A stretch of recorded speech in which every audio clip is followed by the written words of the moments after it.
ternyata ada beberapa kategori dosa yang siapa melakukan dosa itu nggak pakai nunggu kiamat, Allah langsung turunkan azabnya di dunia. Nggak pengen nunggu azab kubur, langsung kontak azabnya. Memangnya dosa apa Ustaz? Ada 7 dosa. Ada 7 dosa yang Allah akan segerakan azabnya. Di dunia kena, di akhirat kena.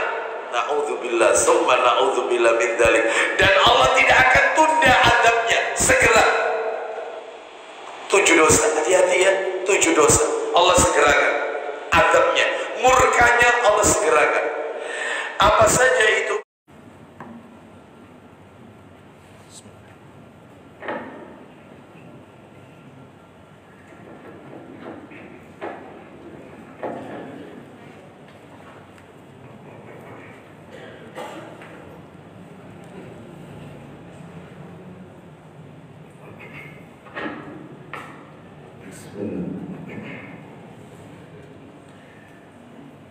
Assalamualaikum warahmatullahi wabarakatuh. Alhamdulillah, alhamdulillahi hamdan katsiran thayyiban mubarakan fi kama yuhibbu rabbuna wa yarda. Wa ashhadu an la ilaha illallah wahdahu la syarika lah, wa ashhadu anna Muhammadan abduhu wa rasuluh. Ya ayyuhalladzina amanu taqullaha haqqa tuqatih wa la tamutunna illa wa antum muslimun, amma ba'du. Fa inna asdaqal hadisi kitabullah wa khairal hadi hadi Muhammadin sallallahu alaihi wasallam, wa syarral umuri muhdatsatuha wa kullu muhdatsatin bid'ah wa kullu bid'atin dhalalah wa kullu dhalalatin finnar. Ikhwan wa akhwati fillah, bapak-bapak, ibu-ibu, kaum muslimin dan muslimah, jamaah salat subuh Masjid Syamsul Falah yang semoga dimuliakan oleh Allah Subhanahu wa ta'ala. Kepada segenap pengurus yayasan maupun takmir Masjid Syamsul Falah yang semoga dirahmati oleh Allah Subhanahu wa ta'ala. Tidak ada kata yang patut kita ucapkan di pagi hari ini selain rasa syukur kita kepada Allah Subhanahu wa ta'ala atas segala karunia nikmat yang telah Allah Subhanahu wa ta'ala berikan kepada kita. Di antara kenikmatan-kenikmatan tersebut yang kita rasakan di pagi hari ini adalah nikmat diberikannya kita kesehatan, nikmat diberikannya kita oleh Allah kesempatan, kemudahan untuk melaksanakan ibadah perintah Allah Subhanahu wa ta'ala, yaitu menunaikan ibadah sholat subuh yang dilakukan secara berjamaah. Semoga seluruh rangkaian amal ibadah yang kita lakukan di pagi hari ini diawali dengan sholat subuh berjamaah, dilanjutkan dengan talabul ilmi, dan berakhir dengan melaksanakan salah satu sunnah Nabi Sallallahu Alaihi Wasallam, yaitu sholat sunnah isyraq, semoga menjadi pemberat timbangan amal kebajikan kita kelak di yaumil hisab. Lebih dari itu Bapak Ibu sekalian, dalam hadis riwayat Bukhari, Rasulullah sallallahu alaihi wasallam beliau pernah bersabda, "Man shallal bardaini dakhalal jannah." Barang siapa yang mengerjakan sholat pada 2 waktu yang dingin, maka baginya adalah surga, kata Nabi. Kata para alim ulama, yang dimaksud dengan mengerjakan sholat pada 2 waktu yang dingin adalah sholat subuh dan sholat asar. Sehingga apa yang baru saja kita lakukan, sholat subuh berjamaah, mudah-mudahan kita semua termasuk hamba-hamba Allah yang Nabi sebutkan di dalam hadis beliau sallallahu alaihi wasallam tersebut. Mudah-mudahan kalau di yaumil qiyamah kita termasuk penduduk surganya Allah Ta'ala. Bapak Ibu kaum muslimin dan muslimat rahimani wa rahimakumullah, tidak memperpanjang muqaddimah, pagi hari ini kajian yang akan kami sampaikan, kami angkat ke permukaan sebuah tema, jangan remehkan dosa dan maksiat. Jangan meremehkan dosa dan maksiat. Bapak Ibu kaum muslimin dan muslimat rahimani wa rahimakumullah, sebelum kajian ini berjalan lebih jauh, maka saya ingin mengingatkan kepada diri saya dan kepada para jamaah beberapa pertanyaan-pertanyaan yang semoga pertanyaan itu menjadi renungan bagi kita semua. Apa itu? Bapak Ibu, pernahkah Bapak Ibu merenung sejenak apa yang menyebabkan Nabi Adam alaihissalam itu dikeluarkan oleh Allah dari surga? Pernahkah Bapak Ibu berpikir apa yang menyebabkan iblis laknatullah alaih diusir oleh Allah dari kerajaan langit? Yang semula dia tinggal berada di surga, Allah usir dan dilaknat sampai hari kiamat. Apa sebabnya? Pernahkah Bapak Ibu merenung apa yang menyebabkan kaumnya Nabi Nuh alaihissalam ditenggelamkan oleh Allah dengan banjir yang sangat hebat, sampai-sampai banjir air tersebut setinggi Bukit Judi? Bahkan putranya Nabi Nuh pun tidak selamat. Apa sebabnya? Pernahkah Bapak Ibu berpikir apa yang menyebabkan kaumnya Nabi Hud alaihissalam, yaitu kaum 'Ad, Allah subhanahu wa ta'ala kirimkan kepada mereka angin topan 7 hari 8 malam, sehingga mereka mati bergelimpangan. Apa sebabnya? Ayo kita merenung apa ya sebabnya kaumnya Nabi Saleh alaihissalam, yaitu kaum Samud. Allah kirimkan kepada mereka petir hingga mereka mati gosong bergelimpangan. Bahkan mereka yang tinggal di rumah-rumah mereka, Allah kirimkan petir itu masuk ke rumah mereka sehingga mereka harus binasa. Apa sebabnya?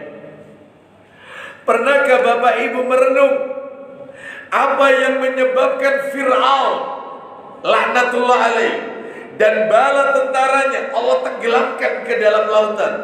Kaumnya Nabi Musa alaihissalam. Pernahkah kita berpikir apa yang menyebabkan kaumnya Nabi Lut alaihissalam, kaum Sodom?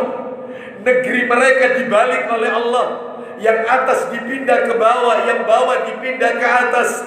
Negeri mereka dilempari batu dari neraka sijil oleh Allah Azza wa Jalla. Apa sebabnya?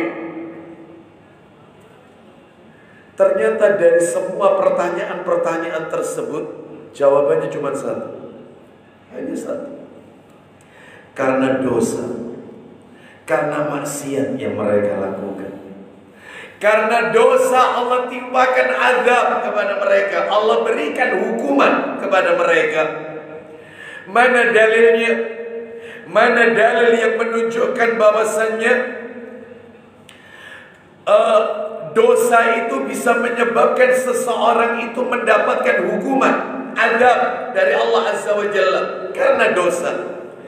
Dalilnya Bapak Ibu sekalian bisa kita lihat di dalam Al-Quranul Karim, tepatnya di surat yang ke-29 Al-Ankabut, ayatnya ayat yang ke-40.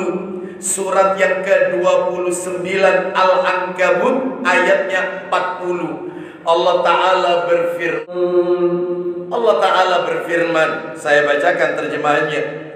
Maka masing-masing mereka itu kami azab karena dosa-dosanya. Jelas ya? Awal ayat Allah sudah mengatakan mereka kami azab karena dosa yang mereka lakukan. Lalu Allah rinci, di antara mereka ada yang kami timpakan kepadanya hujan batu kerikil. Kaumnya Nabi Lut alaihissalam menyukai sesama jenis. Lalu kemudian ada yang ditimpa suara keras yang mengguntur, petir. Kaumnya Nabi Soleh alaihissalam, kaum Samud. Ada yang kami benamkan ke dalam bumi, kaumnya Nabi Nuh alaihissalam, yaitu Allah timpakan banjir kepada mereka. Dan ada pula yang kami tenggelamkan, kaumnya Nabi Musa alaihissalam, Fir'aun dan bala tentaranya. Allah sama sekali tidak menzalimi mereka, akan tetapi mereka lah yang menzalimi diri mereka sendiri. Jelas. Ini menunjukkan kepada kita karena dosa dan maksiat, maka Allah timpakan azab kepada mereka, Allah berikan hukuman kepada mereka. Oleh karena itu Bapak Ibu sekalian, maka saya ingin mengajak kepada diri saya pribadi, keluarga saya yang mendengarkan yaitu media sosial ini, dan juga kepada para jamaah yang hadir di Masjid Syamsul Falah ini, ayo berhati-hati dari dosa dan maksiat. Karena saya dan panjenengan semua bukan Nabi dan Rasul. Kita tidak memiliki yang namanya kemaksuman. Saya tidak maksum, Bapak Ibu juga tidak maksum. Saya dan Bapak Ibu ini adalah makhluk pendosa.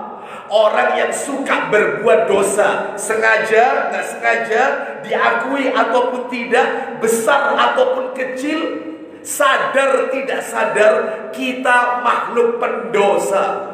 Allah Ta'ala, mohon maaf, Nabi SAW bersabda, kullu bani Adam khata'un. Setiap anak Adam pasti melakukan kesalahan. Wa khairul khata'ina at-tawwabun. Dan sebaik-baik orang yang melakukan kesalahan adalah mereka yang bertaubat kepada Allah Azza wa Jalla. Beda kalau Nabi dan Rasul, terutama Nabi Muhammad Sallallahu Alaihi Wasallam, maksum, dijaga oleh Allah dari maksiat. Bahkan dosa beliau yang lalu maupun yang akan datang, kalau ada, tanda kutip, kalau ada, sudah diampuni oleh Allah Ta'ala. Beliau maksum, terhindar dari dosa dan maksiat. Mana dalilnya? Mana dalilnya yang menunjukkan Nabi Muhammad Sallallahu Alaihi Wasallam itu dosanya yang lalu maupun yang akan datang, tanda kutip, kalau ada, maka sudah diampuni oleh Allah. Maksum, wong Nabi, kita bukan Nabi. Mana dalilnya? Allah Ta'ala berfirman di surat yang ke-48 Bapak Ibu, surat Al-Fat ya, surat Al-Fat ayatnya ayat 2. Allah Ta'ala berfirman, surat nomor 48 ayatnya ayat 2. Allah berfirman, agar Allah memberikan ampunan kepadamu Muhammad atas dosamu yang lalu dan yang akan datang.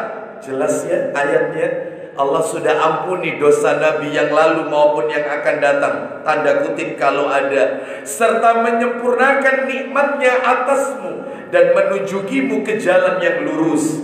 Ini menunjukkan kepada kita Bapak Ibu sekalian bahwasannya mari kita berhati-hati dari yang namanya dosa dan maksiat.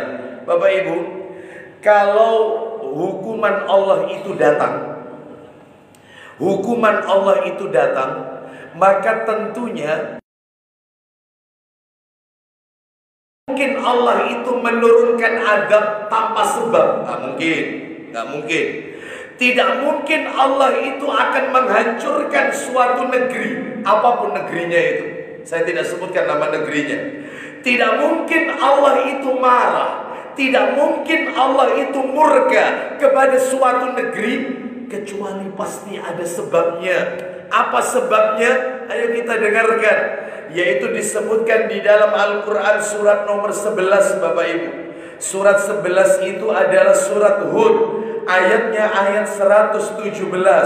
Hud ayat 117. Allah Ta'ala berfirman, ayat 117, dan Allah Rabbmu tidak akan membinasakan negeri-negeri secara zalim. Perhatikan kalimatnya. Allah tidak akan membinasakan negeri-negeri secara zalim selama penduduknya orang-orang yang soleh. Kenapa negeri itu diuji oleh Allah bertubi-tubi? Gempa, banjir, kelaparan, pembunuhan di mana-mana, dan seterusnya. Zina ada di mana-mana, kemaksiatan merajalela, kemiskinan, kelaparan di mana-mana. Kenapa? Karena di negeri itu banyak orang yang tidak soleh. Tidak mungkin Allah mengadab suatu negeri kalau negeri itu penduduknya orang soleh. Berarti kesimpulannya, karena penduduknya tidak soleh, maka Allah timpakan azab kepada mereka. Pasti ada sebabnya. Gak mungkin Allah itu murka. Dan Bapak Ibu harus tahu, ketika azab Allah itu turun, bukan hanya orang-orang yang pelaku dosa yang terkena dampaknya. Kita orang soleh yang istiqomah di atas Al-Quran dan As-Sunnah, yang tegar menjalankan perintah Allah dan perintah Rasul, kena dampaknya. Bukan hanya mereka pelaku maksiat. Mana dalilnya Ustaz? Allah itu kalau sudah menimpakan musibah, menimpakan azab, orang soleh juga kena dampaknya. Dalilnya adalah Allah sebutkan di dalam Al-Quran surat nomor 8 Al-Anfal. Al-Anfal ayat 25. Al-Anfal ayat 25. Allah Ta'ala berfirman surat 8 ayat 25. Allah Ta'ala berfirman di ayat yang ke-25. Dan peliharalah dirimu dari siksaan yang tidak hanya menimpa orang-orang yang zalim saja di antara kamu, tetapi orang-orang soleh juga terkena dampaknya. Ketahuilah bahwa Allah sangat keras siksanya. Ini menunjukkan bukti kepada kita bahwasanya jika Allah telah menurunkan murkanya kepada suatu negeri, maka penduduknya yang melakukan kebajikan-kebajikan pun juga terkena dampaknya. Bukan hanya mereka pelaku kezaliman. Oleh karenanya pagi hari ini Bapak Ibu izinkan saya untuk menyampaikan beberapa dosa-dosa yang Allah segerakan azabnya. Jadi ternyata ada beberapa kategori dosa yang siapa melakukan dosa itu gak pakai nunggu kiamat, Allah langsung turunkan azabnya di dunia. Gak pengen nunggu azab kubur, langsung kontan azabnya. Memangnya dosa apa Ustaz? Ada 7 dosa. Ada 7 dosa yang Allah akan segerakan azabnya.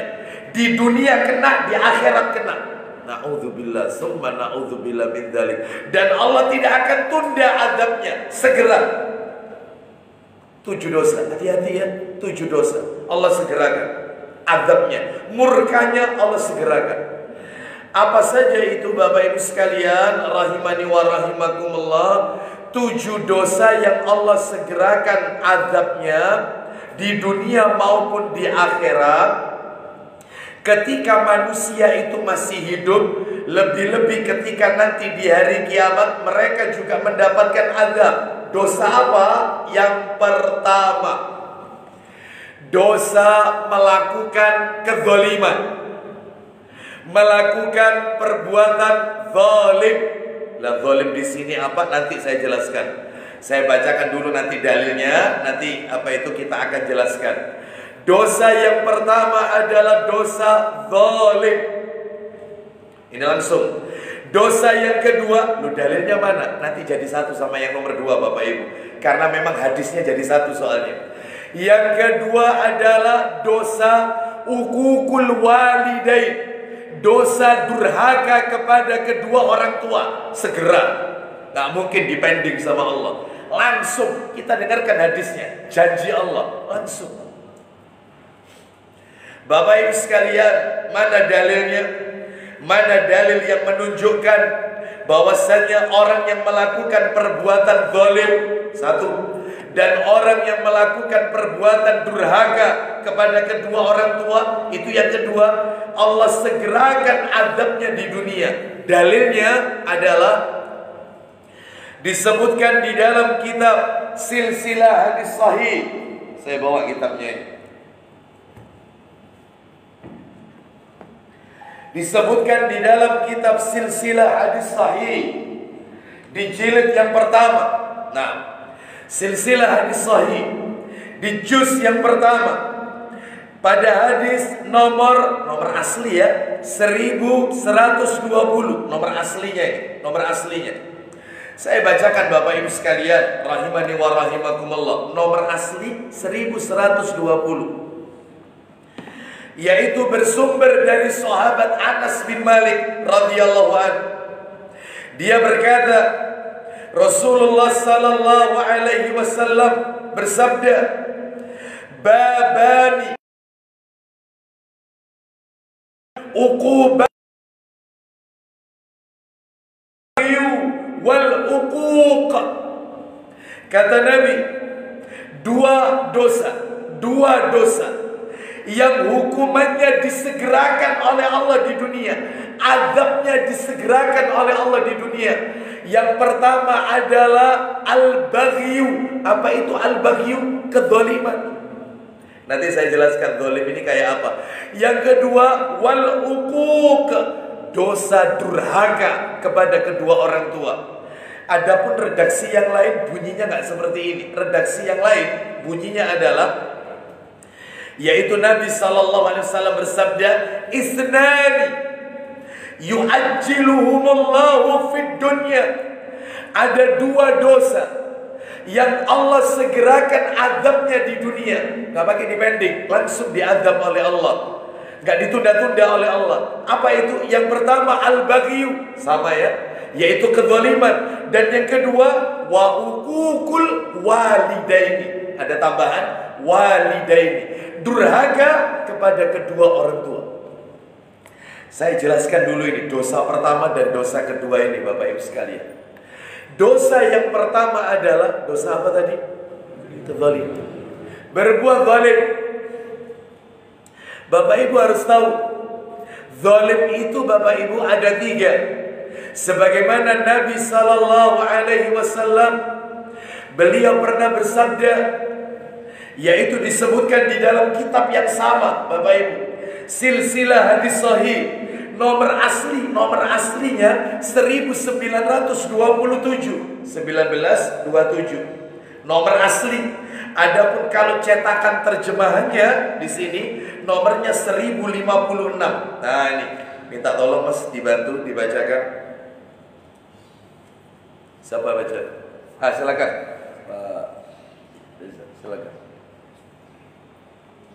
Ya. Kita dengarkan, yaitu zalim itu ada 3 Bapak Ibu. Sedangkan di dalam hadis tadi, yang dosanya itu disegerakan, itu zalim yang mana? Maka nanti kita akan lihat. Kita dengarkan bersama, yaitu dari sahabat. Silakan. 1056 sudah saya siapkan, tinggal dibaca. 1056. Nah, silakan. Dari Anas bagi 3. Baik, dari Anas, az-zulmu salasatun.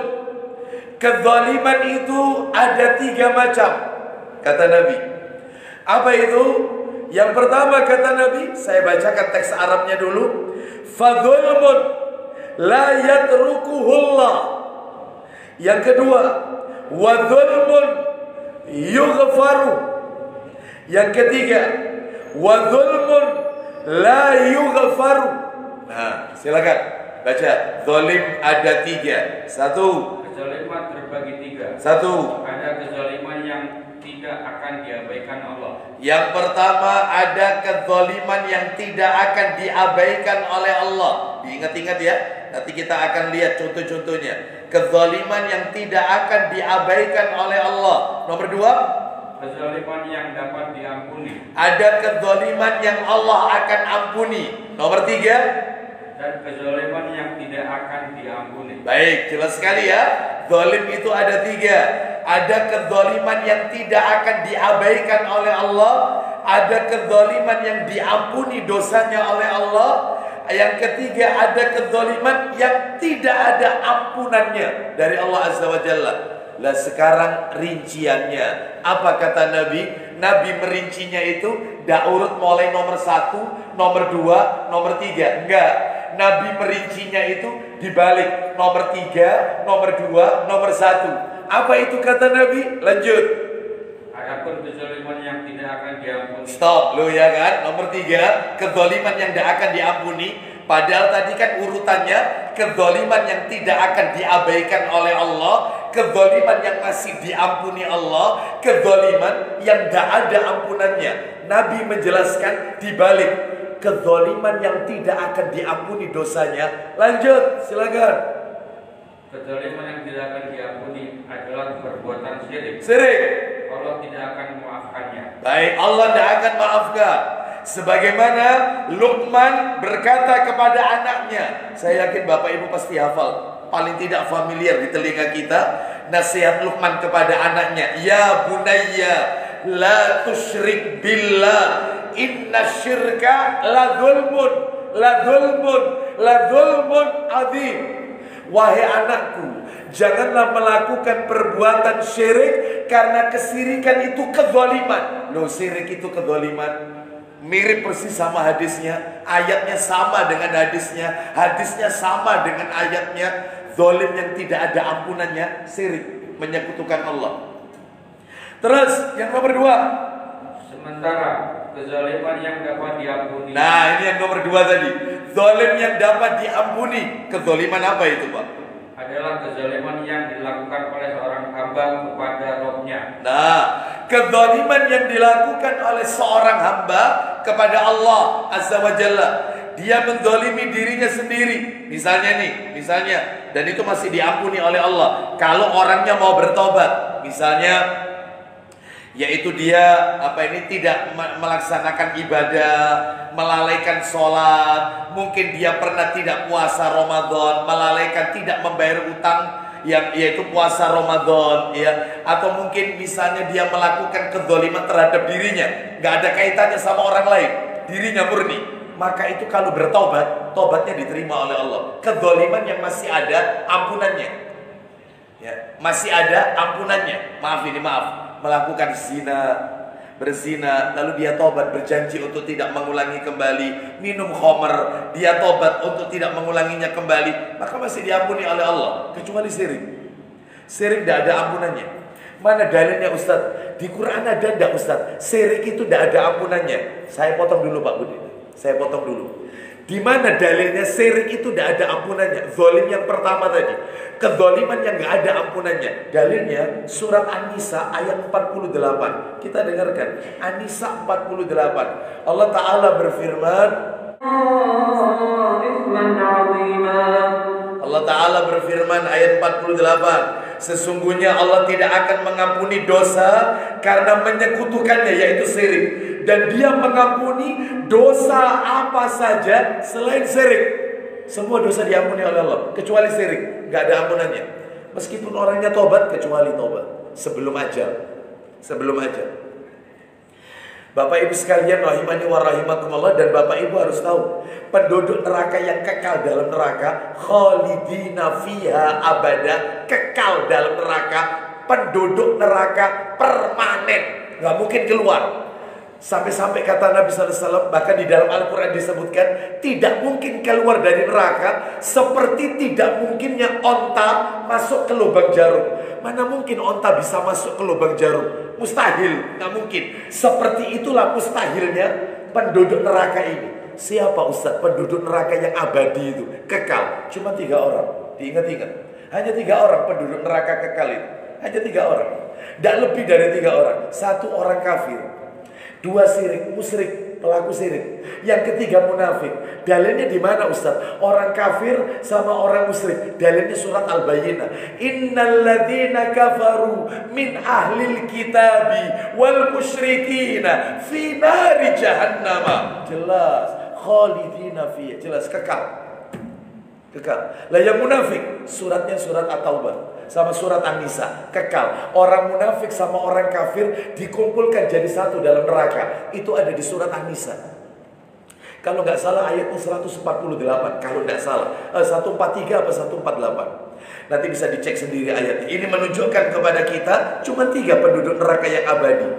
Oleh karena itu maka kita lanjutkan ya hadisnya tadi. Jadi ada kezaliman yang tidak diampuni. Apa tadi yang tidak diampuni tadi? Syirik. Yang kedua ada kezaliman yang masih diampuni. Kezaliman yang dilakukan oleh seorang hamba kepada Allah.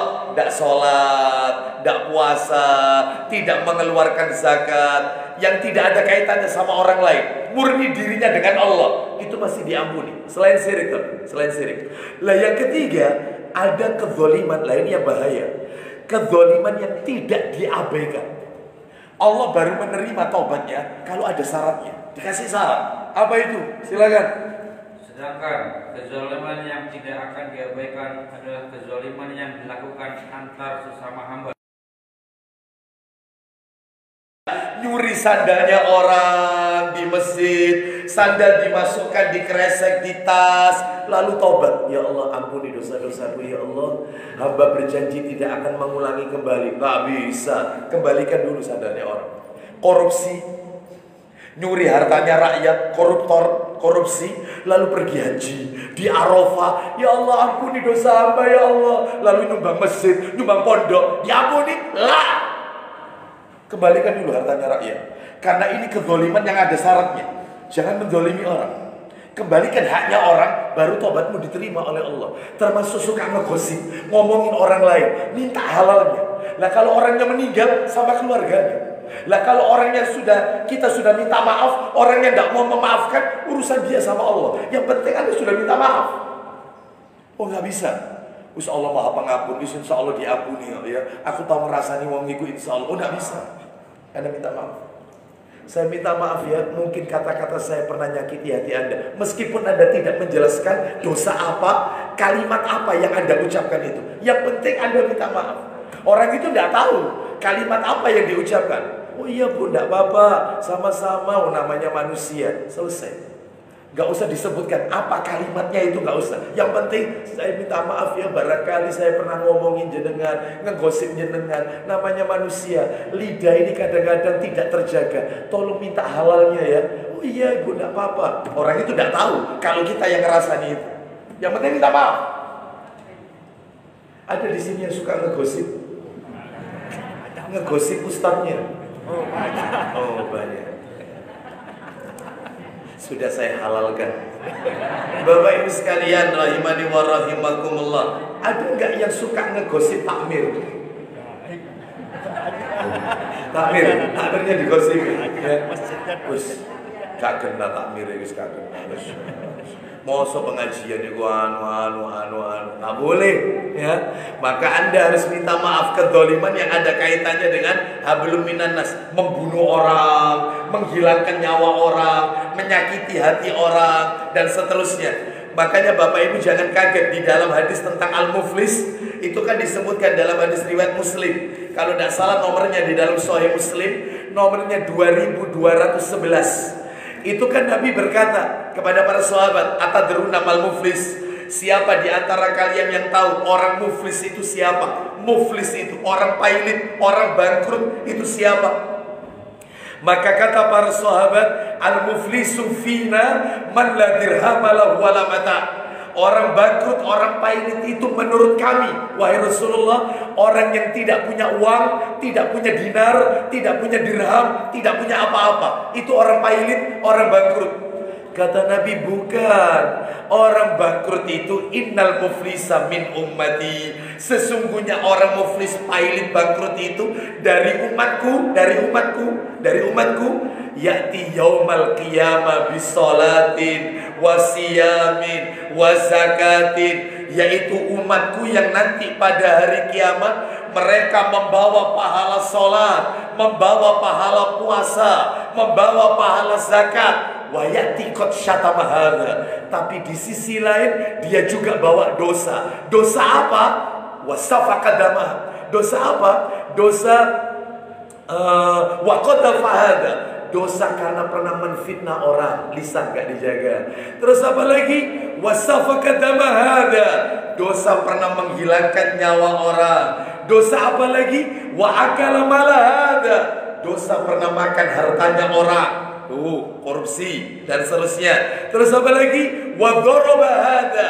Dosa karena pernah memukul orang, memukul fisiknya dan memukul hatinya. Apa kata Nabi? Fayuta hadza min hasanatihi wa hadza min hasanatihi.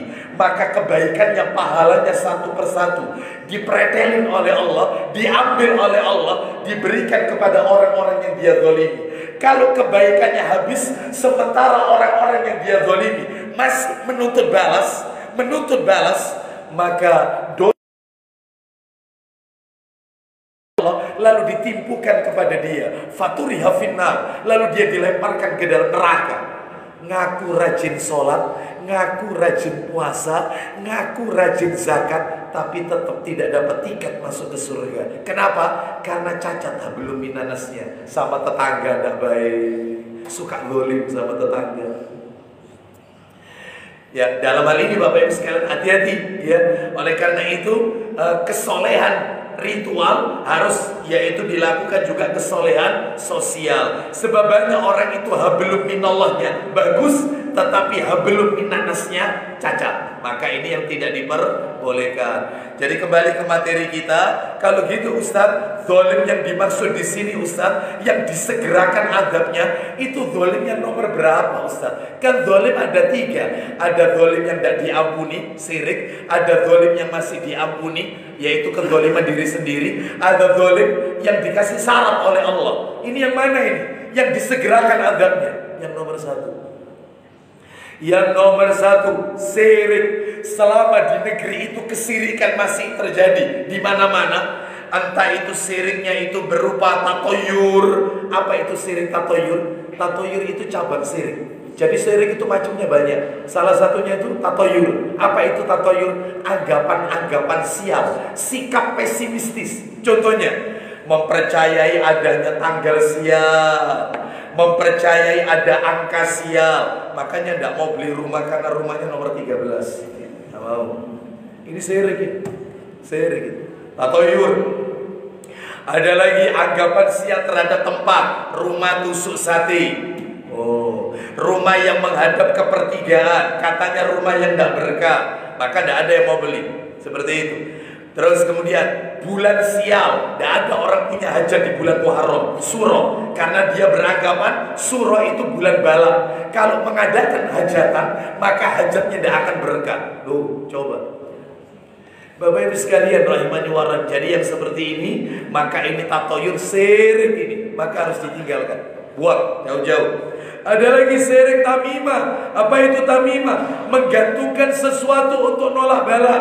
Misalnya gelang-gelang untuk menghindarkan penyakit, termasuk gelang kesehatan. Hati-hati. Sebab orang itu akan sugesti sama gelang itu. Nggak boleh menggantungkan anak kecil baru lahir, tangannya dikasih yaitu gelang untuk nolak yaitu setan, supaya tidak terkena penyakit ain. Syirik. Lalu mau melahirkan pakai rumput Fatimah. Nanti kalau rumput Fatimahnya itu mengembang, berarti pembukaan 1, tambah mengembang, buka 2, sampai buka-bukaan. Syirik. Karena nggak ada kaitannya dengan itu. Menggantungkan sesuatu. Hati-hati Bapak Ibu sekalian. Ini baru tamimah. Ada lagi yang digantungkan untuk pelaris toko rumahnya supaya berkah. Entah itu dari yaitu kiai atau ya black magic atau white magic kan. Dukun ada dua, ada dukun putih, ada dukun hitam. Kalau dukun putih pakai ayat-ayat Quran, kalau dukun hitam pakai kemenyan, pakai yang lain-lain, macam-macam. Dan seperti itu digantungkan di pojok-pojok rumah. Ini syirik semuanya. Ada lagi syirik berupa tiwala. Apa itu tiwala? Sihir pelet. Gimana caranya orang itu suka dengan saya dan seterusnya. Ini sihir. Ada lagi sihir, yaitu syirik berupa jampi-jampi, mantra-mantra. Ada lagi syirik dalam hal perdukunan. Oh banyak. Apalagi di negeri plus 62. Mana negeri plus 62 ini? Yang namanya dukun luar biasa, Bapak Ibu sekalian. Ya, ada lagi syirik, yaitu menyembelih kurban bukan untuk Allah, tetapi menyembelih kurban untuk penghuni lautan, jin penguasa lautan. Entah itu di Parangtritis, entah itu di Pantai Samas, entah itu di untuk penguasa, jin penguasa lautan. Menyembelih hewan untuk penunggu Gunung Merapi misalnya. Menyembelih hewan tujuannya bukan untuk Allah, untuk apa? Untuk tumbal dan seterusnya. Ini syirik semuanya. Hati-hati, banyak sekali. Ada lagi, ya ini tambah banyak lagi. Kesyirikan terjadi di kuburan, meyakini kuburan orang soleh itu bisa memberikan manfaat, menolak mudarat. Ini syirik juga. Termasuk juga diantaranya ngalap berkah ke tempat-tempat petilasan yang di situ yaitu terdapat yang diyakini sebagai yaitu mendatangkan berkah. Ngalap berkah ke Kiai Selamat misalnya. Mana Kiai Selamat? Kerbau putih miliknya Keraton Surakarta, yang setiap tanggal 1 Suro Kiai Selamat induknya sudah tidak ada, mati induknya. Kebo yang dikiaikan, kebo albino, kebo putih yang dikiaikan. Setiap tanggal 1 Suro diarak sampai masuk ke dalam keraton. Itu kotorannya dijadikan rebutan, kotorannya. Karena mereka beranggapan kotoran Kiai Selamat itu berkah. Ayo, mau apa? Sekarang mau tak jelasin, tambah seru ini. Ya, belum lagi ngalah berkah. Misalnya dengan pergi ke Sumur 7, yaitu mana itu kolam pemandian Cibulan Kuningan, Jawa Barat. Mereka meyakini mandi di sumur itu awet muda, bebas penyakit, banyak ngalah berkah. Belum lagi syiriknya dalam hal pesugihan. Waduh, tambah banyak. Contohnya pesugihan, yaitu namanya pesugihan ketek. Apa ketek itu? Kera, monyet. Pesugihan ketek, yaitu di mana ini? Mujan, Tulungagung, Jawa Timur, terkenal dengan pesugihan monyet yang dalam bahasa Jawa disebut ketek. Ada tata cara khusus menjalani pesugihan ini. Apa itu? Jadi mereka yang mendatangi kuburan itu, di situ ada makam Ujang ya. Maka juru kuncinya itu selalu memberi kera. Yang konon diyakini monyet itu untuk dijadikan peliharaan supaya mendapatkan rezeki. Makanya hati-hati yang punya tetangga awalnya tidak punya ketek, tiba-tiba punya ketek. Jadi namanya pesugihan ketek. Ada lagi pesugihan lewat semedi di gunung dan makam. Mana itu? Gunung Selok, Cilacap. Banyak terdapat gua dan petilasan-petilasan. Terutama yang sering didatangi itu Padepokan Jambi Limo dan Padepokan Jambi Pitu. Lu Ustaz kok tahu? Dikasih tahu. Ya. Yang mana gua ini dijadikan dikunjungi wisatawan untuk ziarah, ya supaya rezekinya lancar. Ada lagi yang kontroversi sampai sekarang, kontroversi pesugihan dengan lewat ritual seks. Naudzubillah. Apa itu? Gunung Kemukus. Mana Gunung Kemukus? Berada di Kecamatan Sumberlawang, Kabupaten Sragen, Jawa Tengah. Gunung ini terdapat sebuah sendang, namanya Sendang Ontrowulan. Menurut legenda, Gunung Kemukus ini adalah tempat pelariannya Pangeran Samudra dari Majapahit bersama kekasihnya, yang pacarnya kekasihnya adalah ibu tirinya, Nyai Ontrowulan. Jadi pacaran sama ibu Sambu. Nyai Ontrowulan sering mandi di sendang itu, yaitu mencuci muka dan seterusnya biar awet muda. Yang paling kontroversi di Gunung Kemukus ini adalah pesugihan dengan melalui seksual. Jadi untuk mendapatkan hasil maksimal, para pencari pesugihan harus melakukan hubungan intim di gunung tersebut. sebagai tanda mengenang cinta terlarang antara Pangeran Samudra dengan Nyai Ontrowulan. Ada lagi pesugihan lewat nyala berkah pada pohon, benda pusaka, kotoran hewan. Makam Eyang Sujo dan Eyang Yugo yang merupakan keturunan Mataram di Gunung Kawi.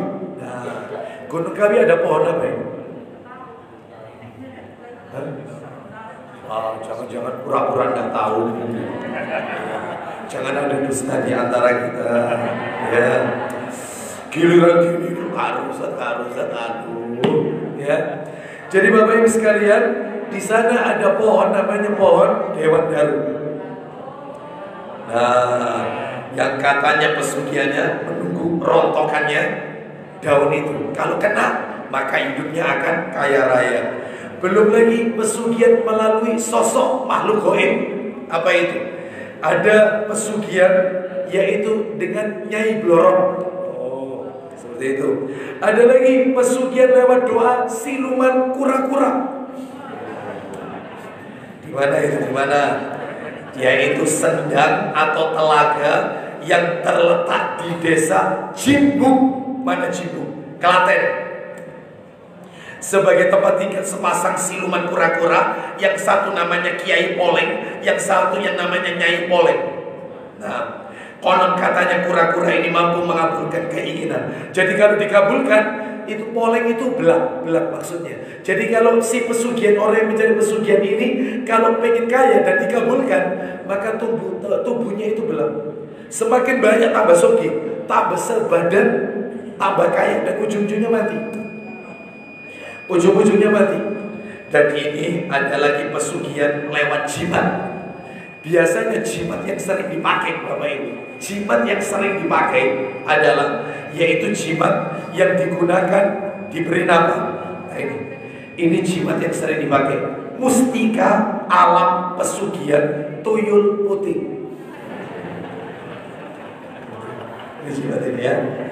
Ini jimat yang sering dipakai ini. Jimat ini diklaim dapat membantu dalam hal kejayaan, kekayaan, melariskan barang dagangan, cepat diterima kerja, dan seterusnya. Baik. Jadi Bapak Ibu sekalian, ini suara sudah habis. Ya. Jadi ini oleh-olehnya kemarin safar, jadinya ini oleh-olehnya. Ya, baik. Bapak Ibu sekalian, rahimani wa rahimakumullah. Jadi masih banyak lagi kesirikan-kesirikan. Jadi adab Allah akan ditimpakan kalau di negeri tersebut, apapun nama negerinya, penduduknya melakukan kesirikan-kesirikan.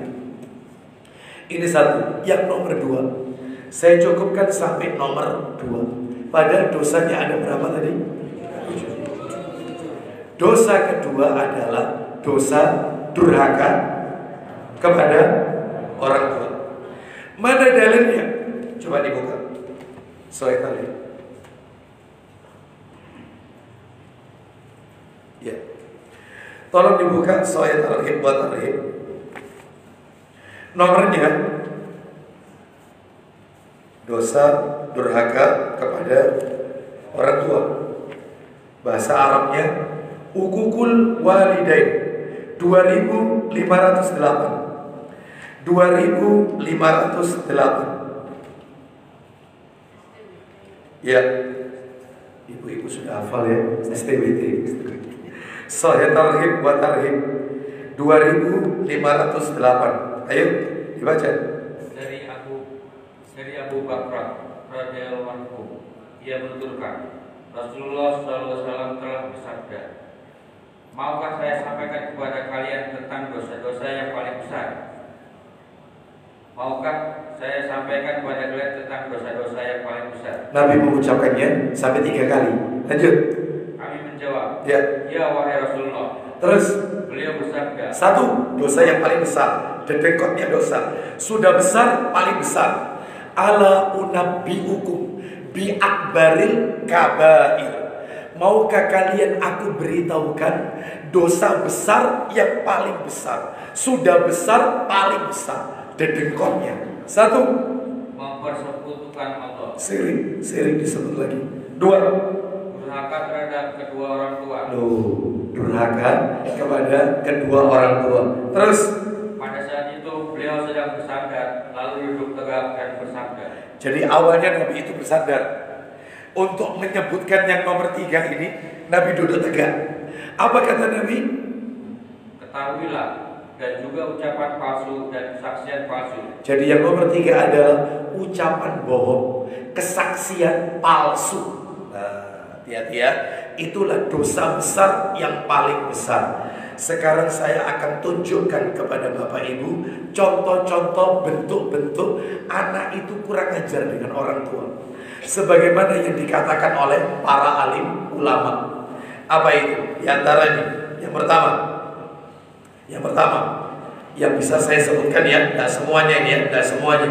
Yang pertama ini, contoh anak itu disebut durhaka kepada orang tua. Hati-hati kalau punya anak ini harus dinasehati. 1, suka berkata atau atau cis di hadapan atau ketika diperintah. Suka berkata atau mengucapkan cis, atau kalau bahasa kita ya, nak tolong ibu nak ambilkan itu, wadah ibu. Nah itu termasuk, itu haram, termasuk durhaka. Ketika yaitu diperintah oleh orang tua, tolong nak ibu, tolong bapak nanti nak bapak. Nah itu termasuk durhaka. Hati-hati ya, hati-hati. Nomor 2, contoh-contoh durhaka. Hati-hati, adabnya disegerakan. Hati-hati sebagai seorang anak. Nomor 2 contohnya, suka bermuka masam di hadapan orang tua. Jadi kalau ketemu sama sohibnya, ketemu sama teman-temannya, berwajah ceria. Woi, ya apa? Sehat. Begitu pulang ke rumah, kayak tekona, iya tekon.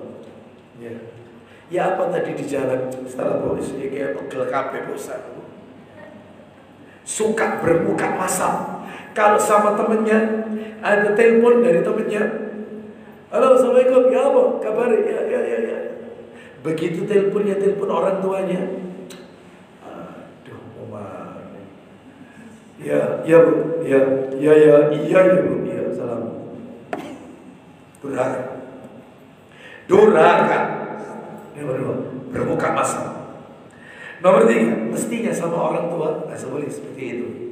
Mestinya kepada orang tua, yaitu dia harus berwajah ceria di hadapan orang tuanya. Ya. Nomor 3, yaitu suka membodoh-bodohi orang tua. Bapak ini gaptek. Ya. Bu, mosok anu HP iki, Bu. Ibu iki ketinggalan zaman. Durhaka. Gak boleh membodohi orang tua. Sekalipun kau profesor, orang tua sekolahnya masih SR, sekolah rakyat, gak sampai kuliah, bahkan gak sampai SMP, kau tetap harus hormati orang tua. Meskipun kau sudah S3, doktor, tetap jangan membodohi orang tua. Mama ini loadingnya lambat. Papa ini gaptek, gagap teknologi. Ibu ini jadul, zaman dulu, gak berkembang cara berpikir. Durhaka itu sama orang tua. Hati-hati. Kalau ngomong hati-hati. Meskipun ibumu tidak sekolah, bapakmu tidak sekolah, hati-hati. Jangan suka membodohi orang tua. Yang berikutnya, contoh yang berikutnya bentuk durhaka, suka memotong pembicaraan orang tua. Orang tuanya nasihati, nah, bapak tidak sekolah, ibu gak tahu sekolah, nah. Bapak ini wong bodoh, kon wong pinter. Cuman bapak berdasarkan pengalaman, nak ya. Ojo kamu sampai kayak gitu orang tua ini ngomong sama anak supaya tidak dikurang ajar sama anaknya. Bapak nek usulnya ojo, nah, iku gak oleh nah. Apa kata? Gak iso pak. Cara berpikirnya bapak ini gak iso, gak sesuai zaman saya ini. Cara berpikir langsung dipotong. Mestinya anak yang baik, diam. Ketika dia mau bicara, dia harus minta izin. Mama, papa, sudah selesai ngomongnya. Kalau sudah selesai, aku izin mau ngomong ya. Mestinya gitu. Tidak ditolak, oh gak iso. Ibu usulnya kon nek kuliah, waduh gak iso. Durhaka ini. Ada nggak anak-anak yang model kayak gini? Emang Ustaz, anakku kok gak tekot ini. Ya. Terus yang kelima, suka menghina masakan orang tua. Bu, masak apa bu? Ibu ndak masak. Ada sisa masakan kemarin rawon itu nak. Kalau kau mau, ibu ndak enak badan. Ya Allah bu, wingi rawon, saiki rawon. Rawonnya lihat aku bosen. Saya mau tanya, rawon itu kalau tambah nginep, tambah enak badan? Ya sip lah. Mau memang ndak bisa masak dia. Jangan suka menghina masakan. Digorengkan tempe tahu, tahunya dipegang. Ya Allah bu, tahu kok kena angin ke kanan, miring ke kanan. Kena angin ke kiri, miring ke kiri. Kenapa? Jangan menghina. Bu, kurang asin. Bu, kurang ini. Bu, jangan. Nikmati. Nikmati. Jangan suka rewel menghina masakan orang tua. Ya. Itu contoh yang berikutnya. Yang lain. Contoh yang lain. Oh ya, baik. Ini kapan ngetiknya ini? Pertanyaannya kok sudah ketikan, ya. Bapak Ibu sekalian, rahimani wa rahimakumullah.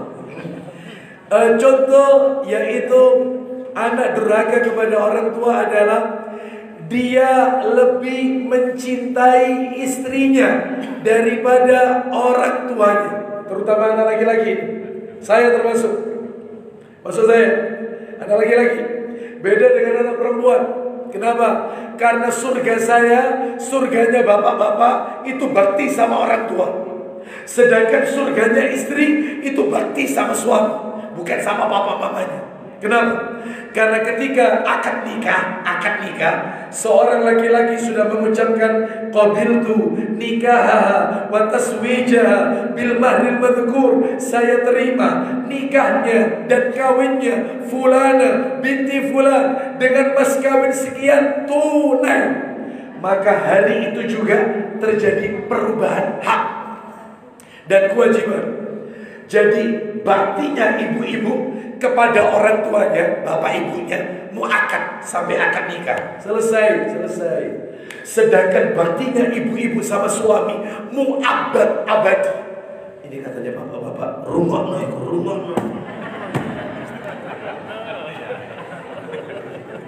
Ya.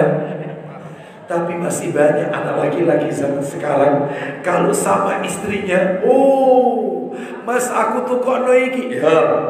Mas aku kepengen kok liburan ke sini, ya. Begitu ibunya, nak, kok nek duwe rezeki nak, ibu jangan umroh nak. Kok nek duwe rezeki, tolong nak ibu kok kepingin anu. Bu ini masalah iki sik pandemi, bu iki anu.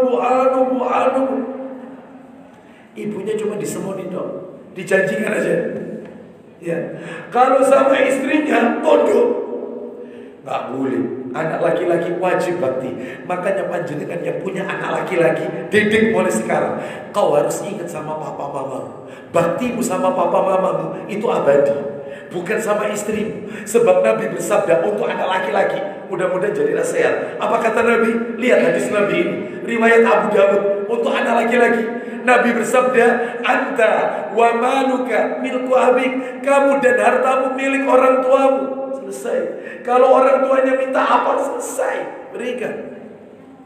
Bahkan istri itu mestinya ketika suami dapat rezeki gajian, itu istrinya istri yang baik. Ketika dia mendapatkan rezeki itu dari suami, mestinya dia berkata, mamamu, papamu sudah. Oh ya belum, tak kasihkan kamu dulu. Kasihkan ke mereka dulu. Berapa yang kau mau berikan, nanti sisanya aku dan anak-anakmu. Ada istri yang kayak begitu di sini? Ada di sini? Ada di sini.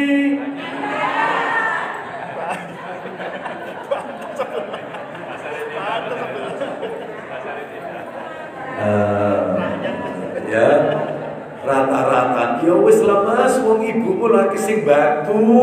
Ya, dulurmu iku ya akeh. Ya, cocok ya? Seperti itu. Wingi ya wis kon bantu mosok ben ulan terus anu. Kon terus. Loh, betul ya? Nggak boleh.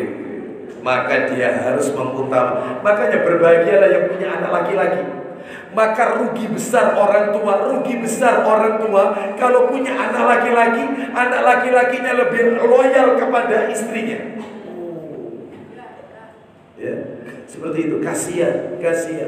Oleh karena itu maka ini menunjukkan bentuk durhaka. Termasuk juga suka mencemarkan nama orang tua, mencemarkan nama baik orang tua. Contohnya, anaknya suka utang di mana-mana, nanti yang nutupi bapak ibunya.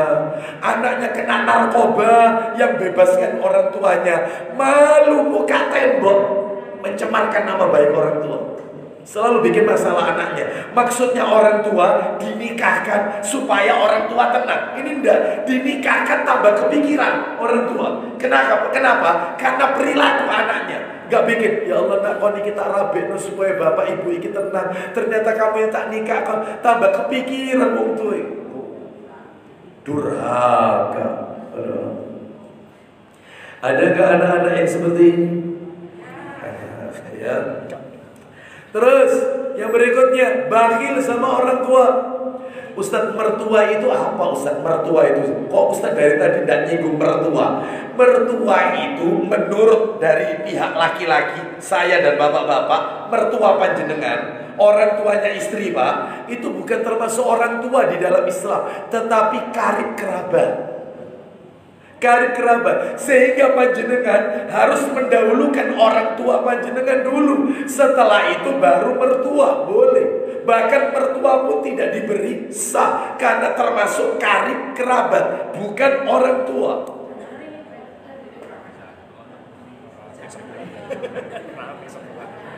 Ya, seperti itu. Ya, makanya ibu-ibu yang punya anak laki-laki sampaikan, kau nek gede kau wis sukses, kau kudu bakti ambek bapak ibu, karena surgamu itu bapak ibu, duduk ambek bojomu, duduk sama mertuamu, bukan sama papa mama. Mestinya begitu, dididik mulai kecil. Dan yang punya anak perempuan, saya bilang, saya juga punya anak perempuan. Kau nanti kalau tak nikahkan, papa nikahkan. Kalau kau tak nikahkan, selesai kewajibannya papa, selesai. Kau wajib bakti sama suamimu. Sampai di situ kau bakti sama orang tuamu. Bahkan kalau benturan dua kepentingan antara kepentingan suamimu sama papa mamamu, maka kau wajib mementingkan suamimu, bukan papa mamamu yang melahirkan kamu. Dedek anak perempuan yang punya anak laki-laki, maka dedek, saya juga punya anak laki-laki, kau harus royal sama mama.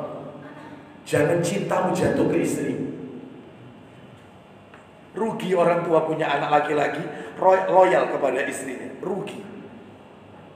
Jelas sampai di sini?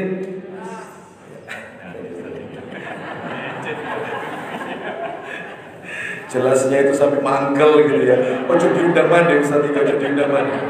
Ojo diundang mana ini. Ya, enggak apa-apa. Enggak apa-apa, Pak Lexi enggak diundang lagi enggak apa-apa. Terakhir menutup karena waktunya.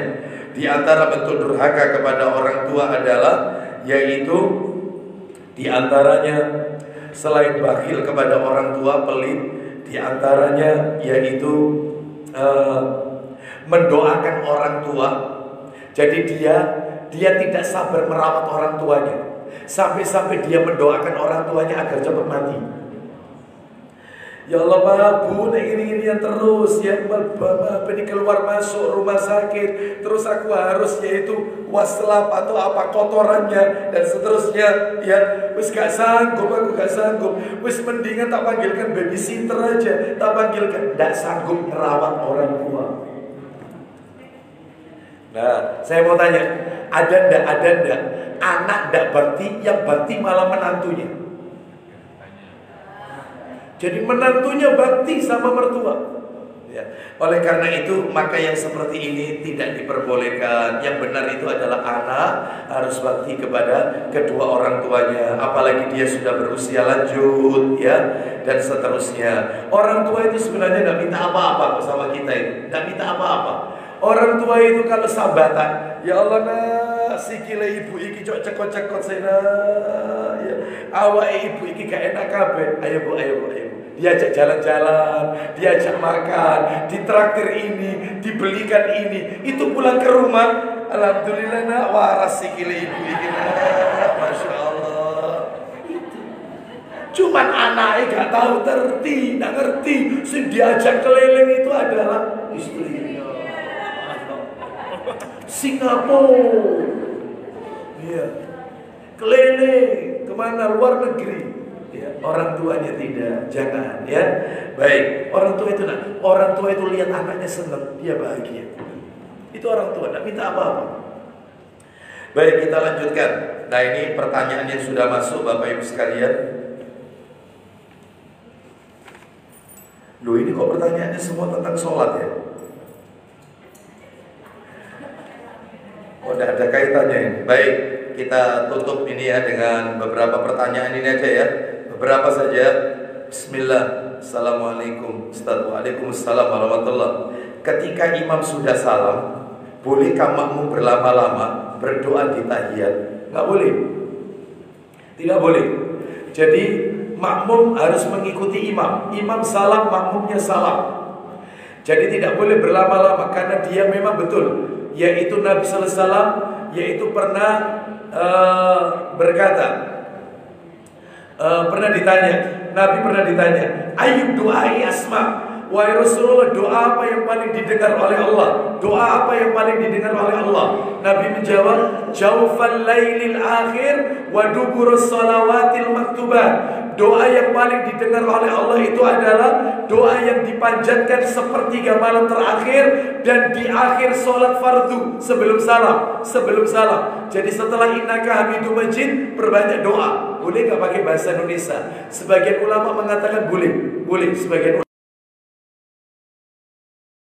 pendapat nggak boleh, tapi ada ulama yang mengatakan boleh. Allah alam, tergantung keyakinan Bapak Ibu sekalian.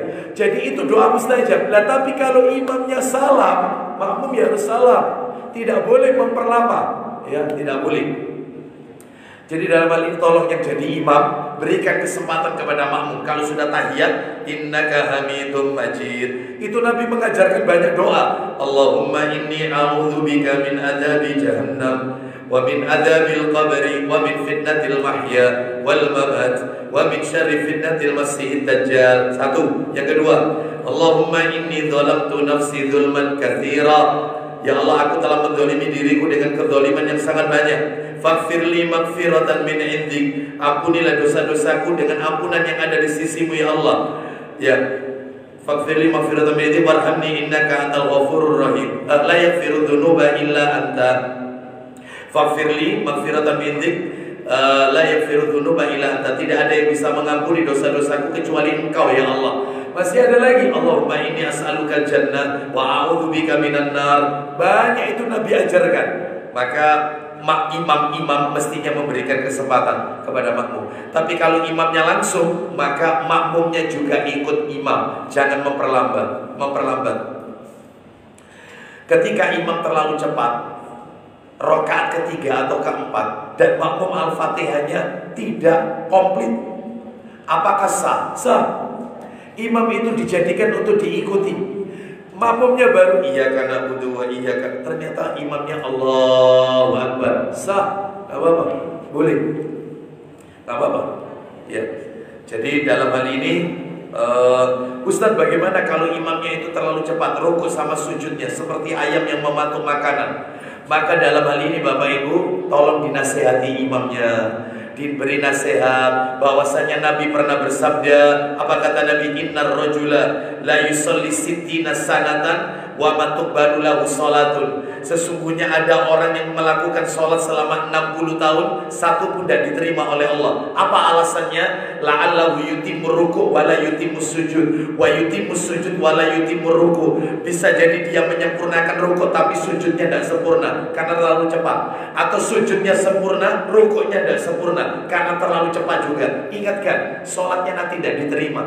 Kalau sudah diingatkan bolak-balik tetap seperti itu, sholatnya terlalu terlalu cepat, maka silakan Bapak Ibu boleh mencari masjid yang lain untuk lebih tumanina. Ya, jangan meninggalkan masjid itu sebelum iqamatul hujjah. Sampaikan hujjah. Jangan pindah masjid sebelum iqamatul hujjah. Tegakkan hujjah. Dalil, sampaikan ke takmir, ingatkan ke takmir, langsung imamnya, tidak di depan orang banyak, 4 mata, tunjukkan dalilnya, kitab-kitabnya, bukunya. Ini loh ancamannya orang itu kalau sholatnya terlalu cepat.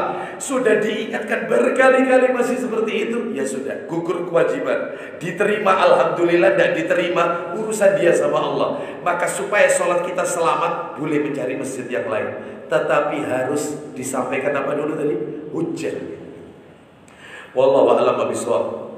Lalu kemudian ini ketika sholat sudah siap dilaksanakan, makmum orang dewasa yang masih bergurau ngobrol, bagaimana cara imam mengingatkannya? Boleh mengeraskan bacaannya, boleh dikeraskan bacaannya, ya. Boleh memberi isyarat dengan dehem kalau memang itu sholat yang tidak dikeraskan bacaannya. Boleh seperti itu, isyarat diperbolehkan. Bacaan amin yang dilakukan imam ada yang jahar, ada yang sir, ada yang panjang, ada yang pendek. Mana yang benar? Maka dalam hal ini adalah imam membaca amin. Imam tuntunannya demikian. Nabi pun membaca amin. Ya, ghairil maghdubi alaihim waladdallin. Amin. Nah itu ya. Dan apabila bacaan aminnya itu bertepatan dengan malaikat, maka dosanya diampuni oleh Allah Azza wa Jalla. Jadi adapun untuk dikeraskan atau tidak, maka dalam hal ini terjadi perbedaan pendapat. Tapi boleh dikeraskan, boleh disirkan. Wallahu a'lam bishawab. Ya, bacaannya yang benar yang bagaimana ya? Yang benar adalah A-nya itu dipanjangin. Amin. Ya, seperti itu. Baik, kita lanjutkan ini. Kapan makmum boleh bergerak? Apakah bersama dengan takbirnya imam atau menunggu sempurnanya takbirnya imam? Ya, ketika imam takbir maka bertakbirlah. Ketika imam rukuk maka rukuklah. Ketika imam mengucapkan sami Allahu liman hamidah, maka ucapkan Rabbana walakal hamdu. Itu yang diajarkan oleh Nabi dalam hadis yang sahih riwayat Muslim. Ya, terakhir bolehkah makmum berdehem atau batuk-batuk agar imam segera bergerak? Kasih kode, ya, kasih kode. Apakah boleh? Maka Bapak Ibu sekalian, rahimani wa rahimakumullah, dalam hal ini memberikan isyarat ini sebenarnya boleh. Tapi dilihat apa? Dulu di zaman Nabi ada yang kejadian seperti ini, riwayat Bukhari. Jadi ceritanya pada waktu itu adalah masuk waktu sholat. Saya singkat aja ya ceritanya. Masuk waktu sholat, terus Rasul tidak di tempat. Rasul sedang mendamaikan suku yang sedang bertikai. Lalu katanya Bilal kepada Abu Bakar, maukah anda menjadi imam sholat kami? Karena Rasul tidak di tempat. Kalau kau mau, maka akan aku kumandangkan iqamah. Maka katanya Abu Bakar, iya, kumandangkan iqamah.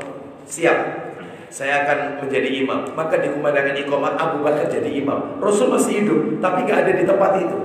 Ketika Abu Bakar jadi imam di tengah-tengah, Rasul masuk, datang dan menerobos shaf. Makmumnya merasa Rasul datang, ngasih kode ke imam dengan cara menepukkan tangan. Sekali, ada yang bertemu lagi 2 kali.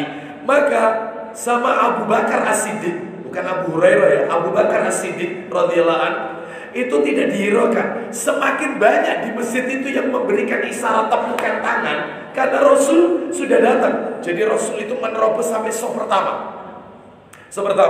Karena semakin banyak yang menepukkan tangan, maka Abu Bakar menoleh ke belakang. Menoleh ke belakang boleh, untuk memastikan sesuatu yang terjadi. Sah, tidak batal sholatnya karena terkondisikan. Jangan kemudian anda nggak terkondisikan, noleh ke belakang. Ya, noleh ke belakang. Ketika ditanya kenapa anda sholat kok toleh? Karena ini pernah dilakukan Abu Bakar As-Siddiq. Tidaklah, salah. Ini karena terkondisikan. Melihat ternyata Rasul di belakang. Maka Abu Bakar As-Siddiq mundur. Maksudnya biar Nabi melanjutkan sholat. Ketika Abu Bakar mundur, Nabi mengacung isyarat supaya Abu Bakar melanjutkan sholat. Diteruskan aja, maksudnya begitu, memberikan isyarat. Boleh. Salat sunnah berjamaah. Lanjut, kemudian apa yang terjadi? Abu Bakar melihat tangan Nabi isyarat, merasa dipercaya, maka Abu Bakar mengangkat tangannya sambil membaca kalimat tahmid. Alhamdulillah, segala puji bagi Allah, memuji Allah. Berarti orang sholat itu boleh baca hamdalah, boleh. Contoh, sholat bersin, iyyaka na'budu wa iyyaka nasta'in. Alhamdulillah, ihdinas siratal mustaqim. Boleh. Yang tidak boleh itu yang dengar yarhamukallah. Batal ya. Baik. Terus boleh ketika mendengar kabar baik Anda membaca alhamdulillah. Ada lagi sholat, ibu-ibu lagi sholat, anaknya datang, mama aku ranking 1 ma, aku juara kelas ma. Ibu-ibu lagi sholat, boleh ucapkan alhamdulillahirabbil alamin. Lanjutkan ayatnya. Itu boleh, karena mendapatkan berita bagus, berita baik. Datang lagi satunya, anaknya yang lain, mama aku lihat papa nikah lagi ma. Gimana ini kira-kira? Alhamdulillah, innalillah. Jangan ditambahin lagi ya. Berita bagus sama berita buruk gitu. Berita bagus karena suaminya mengikuti sunnah Rasulullah SAW. Berita bagus. Ya, Bapak Ibu, jadi boleh. Terus singkat cerita, akhirnya Abu Bakar tetap mundur, Rasul maju. Selesai sholat, Rasul menasihati Abu Bakar, bukankah aku sudah ngasih isyarat sama kamu untuk kau teruskan? Kenapa tetap mundur? Katanya Abu Bakar As-Siddiq radhiyallahu anhu. Ini riwayat Bukhari.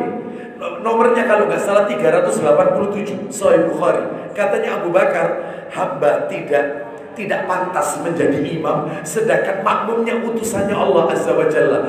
Anda yang pantas menjadi imam, wahai Rasul, Anda yang berhak. Lalu kata Nabi, kenapa kalian menepukkan tangan untuk memberi isyarat kepada imam? Kenapa? Terus kata Nabi, apabila terjadi sesuatu pada imam, maka ucapkanlah subhanallah. Mulai saat itulah ada kalimat, yaitu ada syariat subhanallah, ingatkan imam. Tepukan tangan itu kata Nabi berlaku untuk wanita. Makanya wanita kalau ingatkan imam menepuk tangan, tapi bukan begini, bukan, tapi begini, punggungnya yang ditepuk. Itu mengingatkan imam karena salah bacaannya atau apa, ingatkan. Untuk laki-laki subhanallah, subhanallah. Mulai saat itu saya tanya, kira-kira kalau tadi Nabi tidak telat sholatnya, nggak telat, kira-kira ada tidak syariat tepuk tangan sama subhanallah? Kira-kira berarti telatnya Rasul jadi syariat, telatnya panding panjenengan di Samsul Falam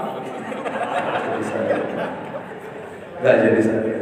Itulah bedanya kita sama Rasul. Kira-kira maaf Bapak Ibu, Rasul andai kata sholatnya tidak pernah lupa, ada sujud sahwi atau tidak? Nggak ada. Kenapa kok ada sujud sahwi? Karena Nabi pernah lupa jumlah rakaat. Ya, itu lupanya Rasul jadi syariat, lupanya panjenengan. Beda, kita sama Rasul beda ya. Oleh karena itu, jadi kalau ngasih isyarat ke imam boleh ya, kalau memang terkondisikan. Misalnya imamnya kok tidak bergerak, sujudnya lama, boleh tidak? Nabi pernah sujud lama sekali. Ternyata sahabat itu sujud sambil ngangkat gini. Dilihat, ngintip. Jadi sujud sambil ngangkat gini. Ternyata di punggungnya Nabi ada 2 cucunya Rasul, Hasan dan Husain. Jadi Nabi itu dijadikan kendaraan tunggangan. Makanya sujudnya lama sekali. Selesai sholat, kata Rasulullah, aku tahu kalian melihat aku ketika sujud. Nabi tahu, meskipun Nabi sholat, Nabi tahu yang telat siapa, yang di belakang siapa. Karena itu mujizat dari Allah. Rasul tahu kondisi makmumnya di belakang. Katanya sahabat, kami merasa ada terjadi sesuatu. Enggak, cucuku tadi menjadikan aku kendaraan tunggangan, dan aku tidak ingin menghentikan permainan mereka, biar mereka puas. Lu anak kecil kalau bermain kan kerasan, lama Bapak Ibu. Jadi dalam hal ini nggak apa-apa memberikan isyarat. Wallahu a'lam wa bishawab. Jangan imam bacaannya panjang dikit, jangan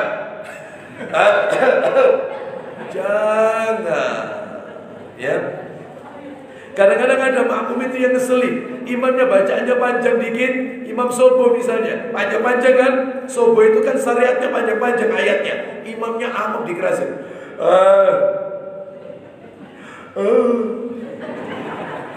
Maksudnya lah berhenti, nggak boleh. Ya, seperti ini. Wallahu a'lam bishawab. Ya, demikian yang bisa kami sampaikan. Insya Allah untuk berikutnya Bapak Ibu sekalian, saya cuma ada waktu Rabu ketiga Bapak Ibu ya.